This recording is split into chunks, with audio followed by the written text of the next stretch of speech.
আমরা নলডাঙ্গা থানায় এসেছি।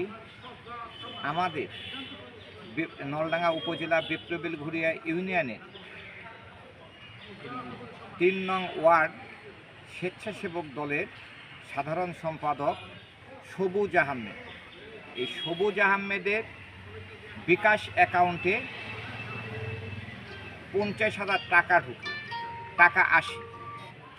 তখন সবুজ আহমেদ কে বা কে টাকাটা পাঠাইছে, এর মধ্যে ওকে ফোন করে আমেরিকা প্রবাসী এক ভদ্রলোক যে ভাইয়া তোমার মোবাইলে বিকাশে টাকা ঢুকছে।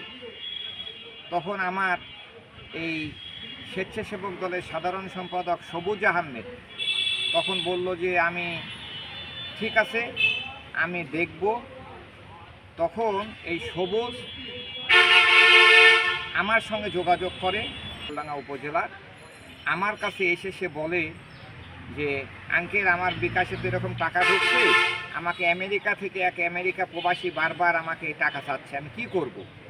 তখন আমি তাকে বললাম যে তুমি কাউকে টাকা দিও না, আমি সঙ্গে যাব নলডাঙ্গা থানায়, যে থানার ভারপ্রাপ্ত কর্মকর্তা ওসি মহোদয়ের কাছে সঙ্গে পরামর্শ করে আমরা টাকাটা কি করা যায় সে ব্যবস্থা করব।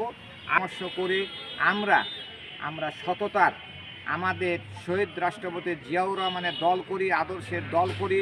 সে একজন তরুণ যুবক, সবুজ আহমেদ একজন তরুণ যুবক। সে ইচ্ছা করলে টাকা নিয়ে বহু তালবাহানা করতে পারত, কিন্তু সে আমাদের আদর্শ শহীদ প্রেসিডেন্ট জিয়াউর রহমানের আদর্শে অনুপ্রাণিত দল করে। আমার মতো আমার সঙ্গে সে এসে আজকে ওসি মহোদয়ের কাছে আমরা এই 50,000 টাকা কিছু উঠানোর জন্য খরচ হয়েছে, এই টাকা আমরা সমুদয় টাকা এনে ওসি মহোদয়ের কাছে তুলে দিলাম।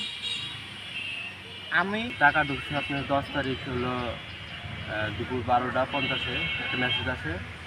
যে মেসেজ আসার পর মনে করেন যে ফোন দেয় যে আপনার মোবাইলে টাকা গেছে। তো আমি বললাম যে আপনার বিকাশ খোলা আছে, কিন্তু আপনার হলো 3 নাম্বার, মানে এগুলা কবে খোলা আছে বিকাশ খোলা আছে এটা মনে নাই।